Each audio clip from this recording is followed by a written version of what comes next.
الحمد لله نحمده ونستعينه ونستغفره ونؤمن به ونتوكل عليه ونعوذ بالله من شرور أنفسنا ومن سيئات أعمالنا من يهده الله فلا مضل له ومن يضلله فلا هادي له ونشهد أن سيدنا ومرشدنا ومولانا محمدا عبده ورسوله أما بعد فأعوذ بالله من الشيطان الرجيم بسم الله الرحمن الرحيم والذين يؤذون المؤمنين والمؤمنات بغير ما اكتسبوا فقد احتملوا بهتانا وإثما مبينا وقال الله تبارك وتعالى ولا تحسبن الله غافلا عما يعمل الظالمون إنما يؤخرهم ليوم تشخص فيه الأبصار وقال الله تبارك وتعالى ويوم يعض الظالم على يديه يقول يا ليتني اتخذت مع الرسول سبيلا يا ويلتى ليتني لم أتخذ فلانا خليلا آمنت بالله صدق الله العلي العظيم وقال النبي صلى الله تعالى عليه وسلم عن عقبة بن عامر رضي الله تعالى عنه بل نجات يا رسول الله قال أملك عليك لسانك وليسعك بيتك وابكي على خطيئتك أو كما قال النبي صلى الله تعالى عليه وسلم انتہائی واجب الاحترام بزرگوں دوستوں بھائیوں، قرآن پاک کی مختلف جگہ سے کئی مقامات سے 2-3 آیتیں آپ حضرات کے سامنے میں نے پڑھی ہیں، اور ترمذی شریف کی ایک روایت جو حضرت عقبہ ابن عامر رضی اللہ تعالیٰ عنہ جلیل القدر صحابی ہیں ان سے منقول ہے، وہ روایت بھی آپ کے سامنے پڑھی ہے۔ آپ حضرات سے مؤدبانہ التماس اور گزارش ہے کہ پوری توجہ کے ساتھ اپنے دلوں کو متوجہ کر کے، اپنے کانوں کو، اپنے دل و دماغ کو حاضر کر کے میری معروضات کو سنیں اور اپنی زندگی کے اندر ان کو داخل کریں۔ یہ جمعے کا بیان کوئی رسم نہیں ہے کہ بھئی جمعے سے پہلے خطیب آئے گا، تقریر کر کے چلا جائے گا۔ میرے عزیز بھائیوں، ہم سب ہفتے کے اندر دین سیکھنے کی نسبت پر مسجد کے اندر آتے ہیں، اور ایک واعظ اور خطیب کو اپنے خطاب اور گفتگو کے اندر اس چیز کو پیش نظر رکھنا چاہیے جس چیز کی زیادہ ضرورت ہے۔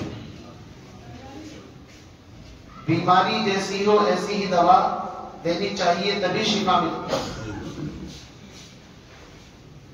رمضان المبارک کا مقدس مہینہ اور اس کے انوار، رحمتیں، برکتیں ہم سب پر سایہ فکن ہونے کے لیے تیار ہیں۔ ہو سکتا ہے آج بھی تراویح ہو جائے، ممکن ہے، ورنہ کل تو یقینی ہے۔ اس لیے میرا عزیز بھائیوں، میری آج کی گفتگو کو آپ حضرات پورے رمضان کی تمہید سمجھیں، اور گھڑے یہ جو گھٹنا یہاں پر لگا ہوا ہے اس کی طرف کوئی نظر اٹھا کر کے نہ دیکھیں، برائے کرم توجہ میرے پاس رکھیں، اس لیے کہ گھڑی میرے سامنے لگی ہوئی ہے، میں وہ کام اپنے آپ کر رہا ہوں۔ آپ حضرات گھڑی دیکھتے ہیں، مجھے ڈسٹرب ہوتا ہے، ذہن ادھر جاتا ہے کہ وقت زیادہ تو نہیں ہو گیا، کم تو آپ کسی کی طرف اشارے مت کریں، میں سب کو کہہ رہا ہوں کوئی گھڑی گھنٹے کی طرف نہ دیکھے۔ آپ حضرات کی توجہ میری طرف ہونی چاہیے، باتوں کو سننے کی طرف ہونی چاہیے۔ وہ کام خطیب کا ہے کس وقت اس کو بیان ختم کرنا ہے، کس وقت موقوف کرنا ہے، آپ مجھے میرا کام مجھ پر چھوڑ دیں، آپ اپنا کام رکھیں، توجہ کے ساتھ باتوں کو سنیں۔ اس سے بھی پہلے ادب کے ساتھ گزارش یہ ہے، بیچ میں جو چناسنا، بٹھارنا، کھنکارنا بلا وجہ نہیں ہونا چاہیے۔ نماز مجھے پڑھانی ہے، آپ کو نہیں پڑھانی ہے۔ خطیب اس کو ہو سکتا ہے گلے میں پرابلم ہو تو وہ گلا صاف کرنے کے لیے کھنکارے یا کھانسے، لیکن آپ کو تو پیچھے کھڑے ہو کر کے چپ چاپ نماز پڑھنی ہے، لہذا آپ اپنے گلے کو زیادہ مسجد میں آ کر کے فریش نہ کریں۔ آرام سے کم حرکات سکنات جتنی ہوں اس کو روک کر کے رکھیں۔ عام طور سے دیکھنے میں آتا ہے نماز کے لیے جب جماعت کی تیاری ہوتی ہے، کھڑے ہوتے ہیں صفوں کے اندر، پیچھے سے بھی مقتدی کھانستے رہتے ہیں، کھنکارتے رہتے ہیں۔ بلا وجہ ایسی عادت نہیں ڈالنی چاہیے۔ میں بات اس لیے کہہ رہا ہوں چونکہ ہم اگر یہاں آداب نہیں سیکھیں گے تو پھر ادب سیکھیں گے کہاں پر؟ ہم مسجد میں آتے ہیں کچھ سیکھنے کے لیے، کچھ کام کی باتیں سننے کے لیے، اس لیے جو باتیں بتلائی جا رہی ہیں توجہ کے ساتھ ان کے اوپر آپ انتہائی غور و فکر کے ساتھ سنیں اور عمل کی نیت کے ساتھ سنیں۔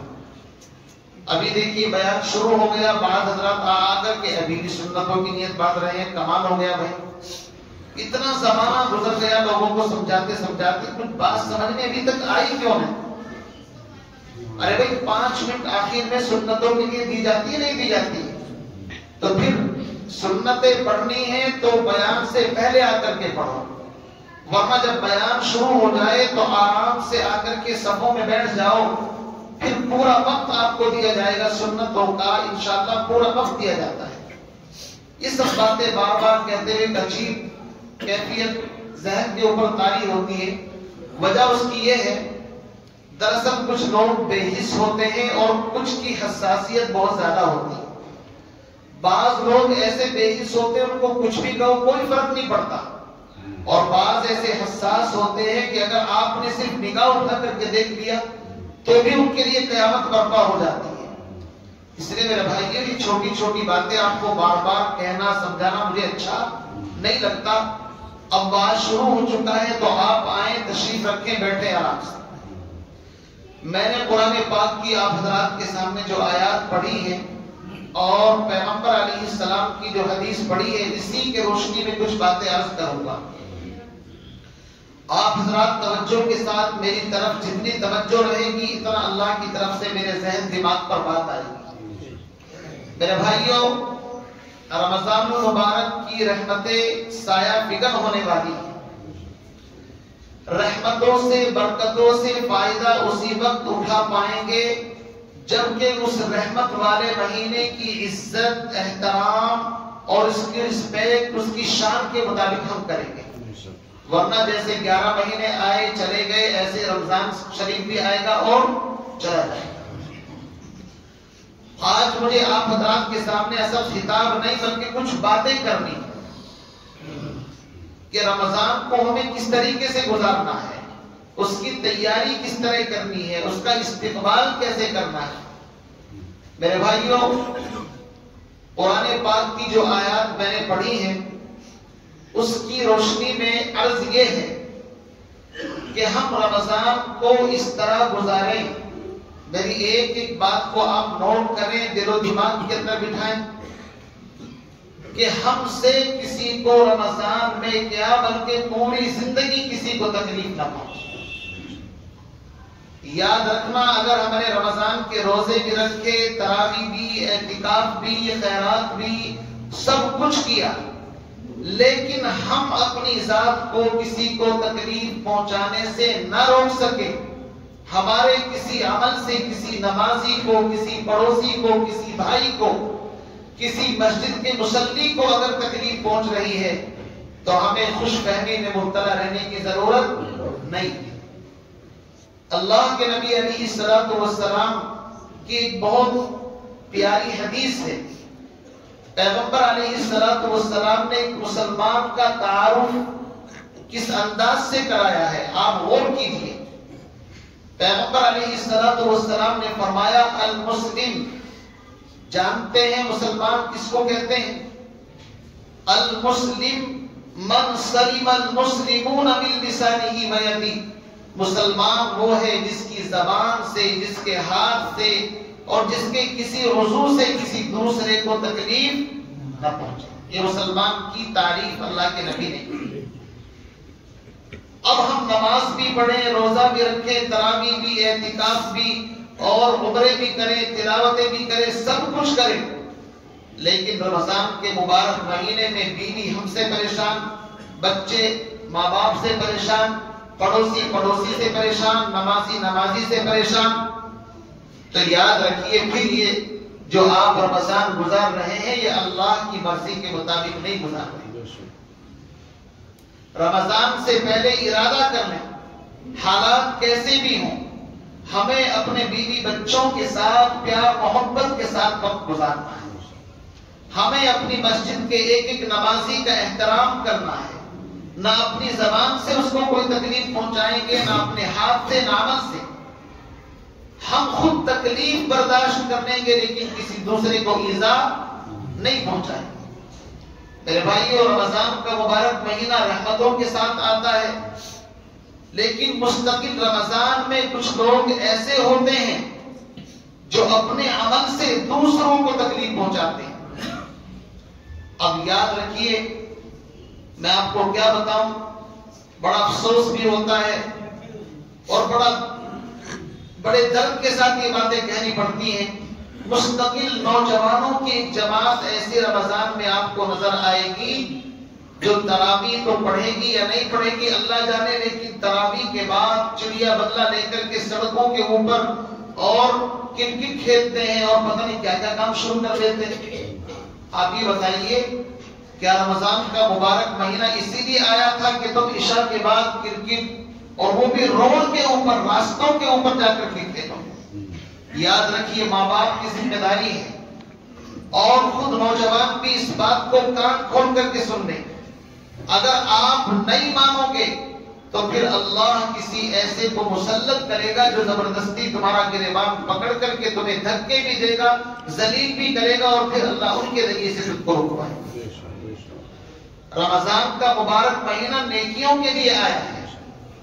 ہم رمضان کو اس طرح گزاریں کہ دوسرا غیر ایمان والا دیکھ کر کے ہمارے اوپر رشک کرے کہ مسلمان کتنا پابند ہوتا ہے، کتنا اچھا ہوتا ہے کہ دن بھر روزہ رکھتا ہے، نمازیں پڑھتا ہے، تلاوت کرتا ہے اور وقت پر آرام کرتا ہے، وقت پر اٹھتا ہے.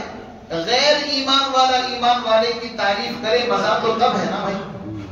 اور اگر وہ یہ دیکھیں کہ بھئی یہ تو ہڑدنگ مچاتے ہیں رمضان کے مبارک مہینے کے اندر بھی، شور شرابہ کرتے ہیں، لڑائی جھگڑے کرتے ہیں، بائک دوڑاتے ہیں، تو یاد رکھیے پھر ایمان اور اسلام کا لیبل اپنے اوپر لگانا ایمان اور اسلام کی توہین ہے. میرے بھائیوں، رمضان کا مقدس مہینہ نیکیوں کے ساتھ جلوہ فگر ہونے والا ہے. ہم ابھی سے اس بات کے عزائم اور ارادے کر لیں کہ انشاءاللہ مکمل تراویح، مکمل قرآن پاک سنیں گے. بھائی ارادے کریں گے نہیں کریں گے انشاءاللہ. اور یاد رکھیے، سب سے بیسٹ، سب سے بہتر تراویح وہ ہے جو سکون کے ساتھ، عافیت کے ساتھ مصلی کے اوپر امام کے پیچھے آرام سے سنی جائے. نہ آپ کو کہیں بھاگنے کی ضرورت ہے نہ کسی اور کو. بہت سارے لوگ کہتے ہیں جی مجھے کچھ تقاضا ہے، یہاں جانا ہے، وہاں جانا ہے، تو میں کہا کرتا ہوں کہ یاد رکھیے پھر ایک کوانٹیٹی ہوتی ہے، کوالٹی ہوتی ہے. اصل چیز کوالٹی ہے، کوانٹیٹی پر مت جائیے آپ. اگر آپ نے 20 رکعت نماز تراویح کی آرام کے ساتھ پڑھی، وہ اس ہزاروں رکعت کے مقابلے میں افضل ہے جو آپ جلدی پڑھیں.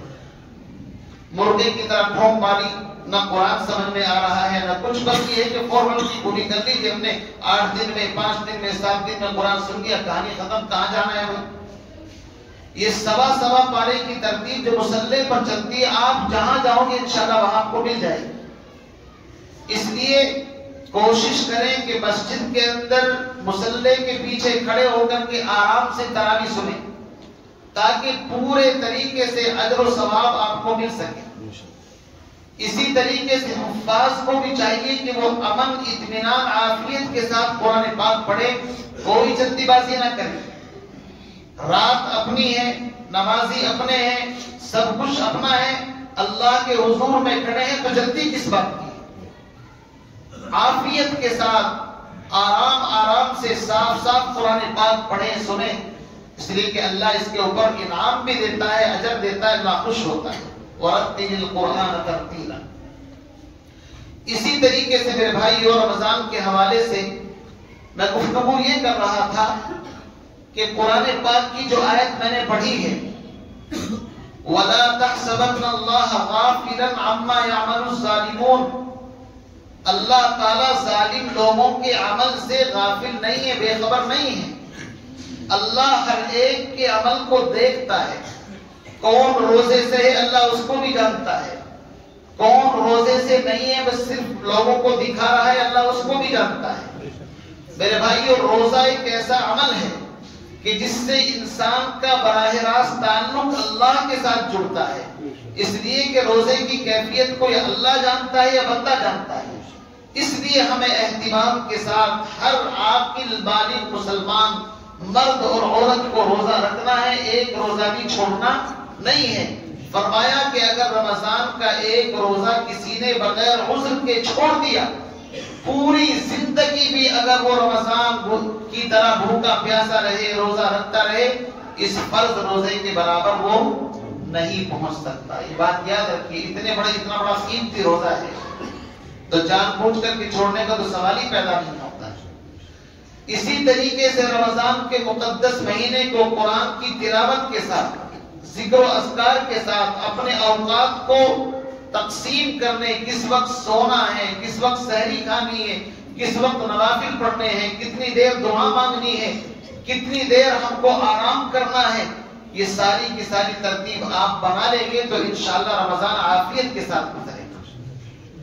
خاص طور سے جو مجھے کہنا ہے وہ یہ ہے کہ رمضان کو اس طریقے سے گزارے کہ ہم سے کسی کو تکلیف نہ پہنچے، کسی کی غیبت نہ ہو، کسی کی چغلی نہ ہو، کسی پر بہتان تراشی نہ ہو، اس لیے کہ صرف بھوکے رہنے کا نام روزہ نہیں ہے۔ آنکھ اس کا بھی روزہ ہے، ہاتھ کا بھی روزہ ہے، زبان کا بھی روزہ ہے، کان کا بھی روزہ ہے، پیروں کا بھی روزہ ہے، پورے جسم کا روزہ ہے۔ کیا مطلب؟ آنکھ کا روزہ یہ ہے کہ آنکھ کسی غلط جگہ پر نہ جائے، یہ آنکھ کا روزہ ہے۔ زبان کا روزہ یہ ہے کہ زبان سے غلط بات نہ نکالی جائے، نہ کسی کو گالی دی جائے، نہ بہتان تراشی کی جائے، نہ الزام تراشی کی جائے، نہ کسی کی غیبت کی جائے، نہ کسی کو تکلیف پہنچائی جائے۔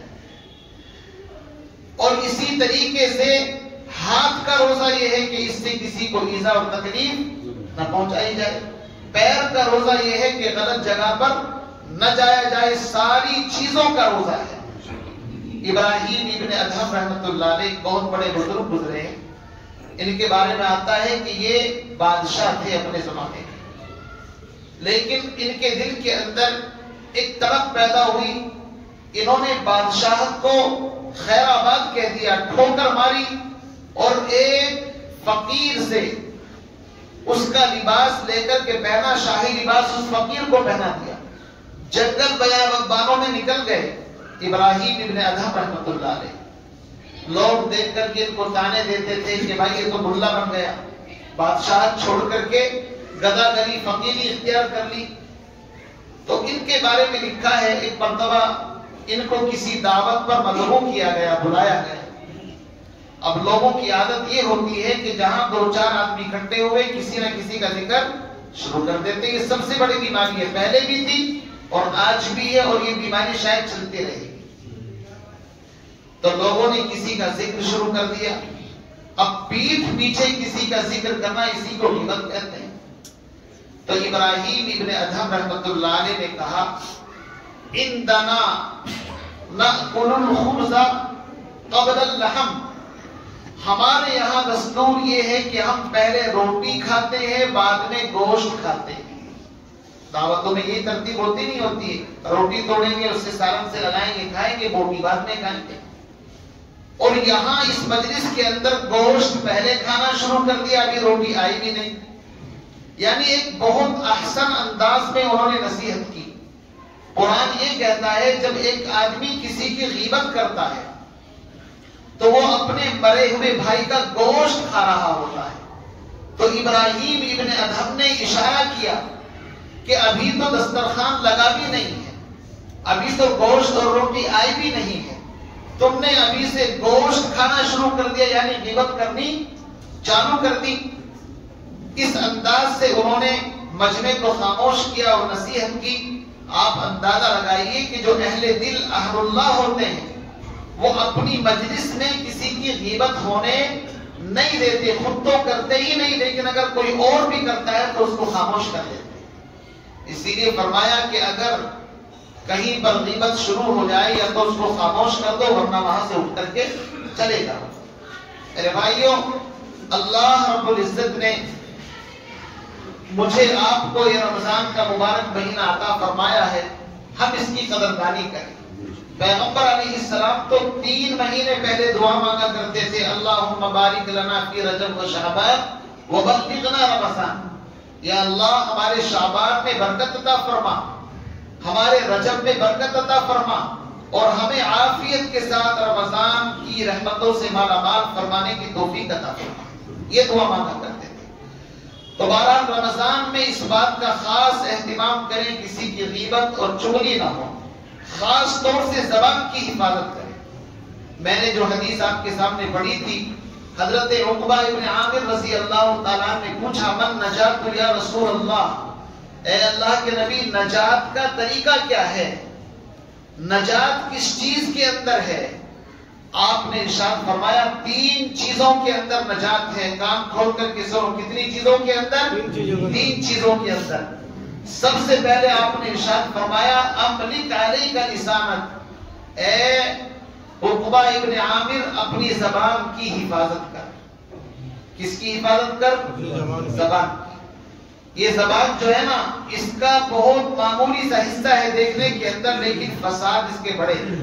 یہ 2 دھاری تلوار ہے، یہ اچھائی کے لیے بھی چلتی ہے اور برائی کے لیے بھی چلتی ہے. یہ ایسی قینچی ہے جو اچھائی کو بھی کاٹ دیتی ہے، برائی کو بھی کاٹ دیتی ہے. اس لیے فرمایا املک علیک لسانک، اپنی زبان کی حفاظت کر، اپنی زبان کو کنٹرول کے اندر رکھ.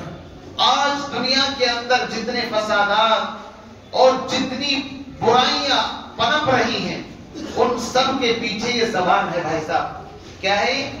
زبان. اس زبان کی وجہ سے کتنے فسادات دنیا کے اندر رونما ہیں، آپ اندازہ نہیں لگا سکتے. پیغمبر علیہ الصلوۃ والسلام جن کا چلنا بھی ہدایت، جن کا بولنا بھی ہدایت، اور جن کا خاموش رہنا بھی ہدایت. پیغمبر علیہ السلام کے بارے میں صحابہ فرماتے ہیں آپ بہت طویل یعنی لمبا سکوت فرمایا کرتے تھے، اکثر خاموش رہتے تھے، صرف وہی بات اپنی زبان سے کہتے تھے جس پر ثواب کی امید ہے، جس پر ثواب کی امید ہو. آپ وہ بات اپنی زبان سے فرماتے. ہمارے یہاں تو زبان کی احتیاط ہے ہی نہیں، جب چلتی ہے تو بس سب کو خاموش کر کے اب ہماری ہی سنو. حالانکہ ہونا یہ چاہیے کہ انسان زیادہ سنے اور کم بولے. جو کم بولے گا یاد رکھنا اس سے غلطیاں بھی کم ہی سرزد ہوں. زبان کی احتیاط حضرت امام احمد بن حنبل رحمۃ اللہ علیہ کے بارے میں لکھا ہے. وقت کے امام ہیں، بڑے امتحانات سے ان کو گزرنا پڑا ہے، میں اس تفصیل میں جانا نہیں چاہتا. جب ان کا آخری وقت تھا، حضرت امام احمد بن حنبل رحمۃ اللہ علیہ کا آخری وقت، بیماری کی حالت میں زبان سے آہ آہ نکل جاتا ہے نا. جب انسان بیمار ہوتا ہے تو کرانے کی کیفیت ہو جاتی ہے، آہ آہ. ایک عالم جن کا نام ہے امام طاؤس، یہ محدث بھی ہیں، بزرگ بھی ہیں، بیماری میں امام احمد بن حنبل کی عیادت کے لیے تشریف لائے. بیٹھ گئے، دیکھا کہ کبھی کبھی ان کی زبان سے آہ آہ نکلتا ہے. تو امام طاؤس نے نصیحت کی احمد بن حنبل کو، حالانکہ امام احمد بن حنبل خود بڑے محدث تھے. فرمایا ما يلفظ من قول الا لديه رقيب عتيد، کہ انسان کی زبان سے جو بھی کچھ نکلتا ہے فرشتے اس کو نوٹ کر لیتے ہیں۔ امام احمد بن حنبل سمجھ گئے کہ میں جو آہ آہ کر رہا ہوں اس کا مطلب یہ ہے کہ یہ اسی کی طرف اشارہ کر رہے ہیں۔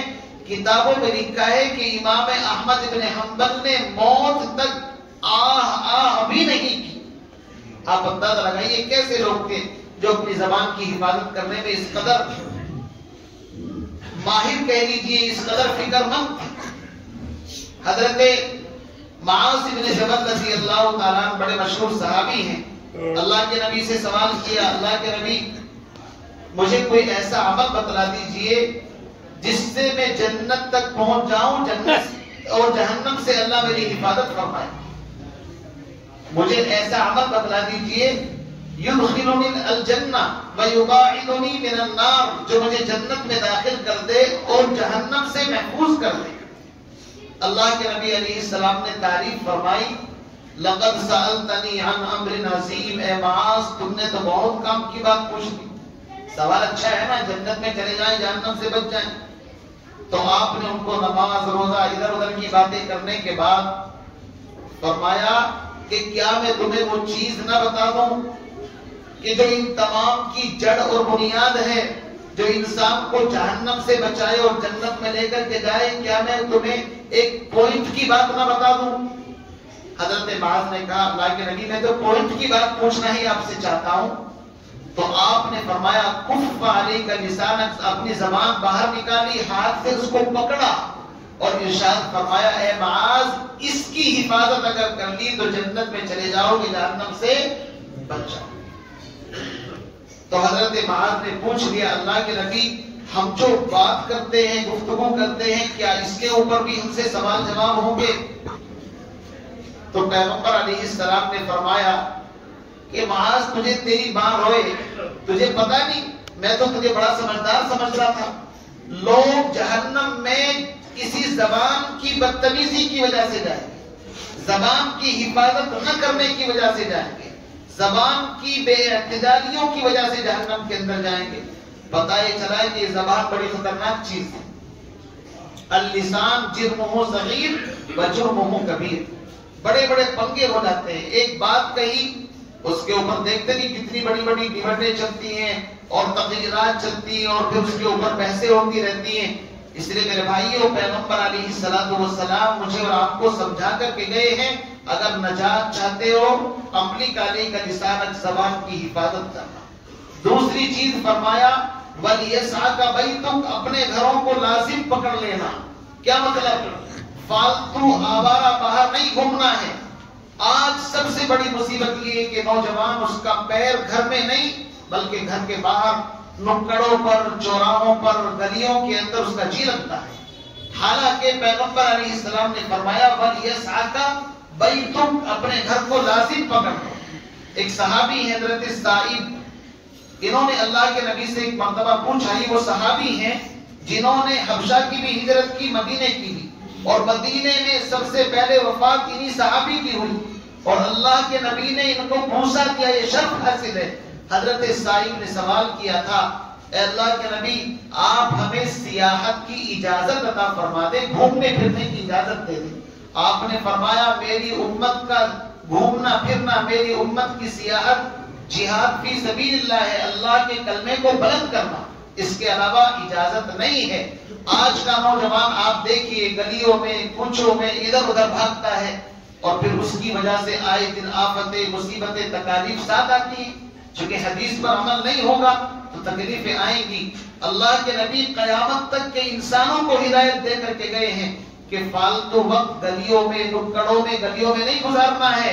کہاں گزارنا ہے؟ وَلْيَسْعَكَ بَيْتُكَ، اپنے گھروں کو لازم پکڑ لینا ہے۔ جو انسان اپنے گھر کے اندر رہے گا، بتاؤ فطروں سے محفوظ ہو جائے گا نہیں ہو جائے گا؟ آج کے زمانے کے اندر خاص طور سے اپنے بچوں کو سمجھاؤ، دیکھو حکومتیں عدلتی بدلتی رہتی ہے، ہر وقت ایک ساتھ بولو بھائی نہیں رہتا، بہت سنبھل کر کے ضرورت آج کے دور کے اندر ہے، ورنہ لمحوں نے خطا کی تھی، صدیوں نے سزا پائی، ایسا ہوتا ہے۔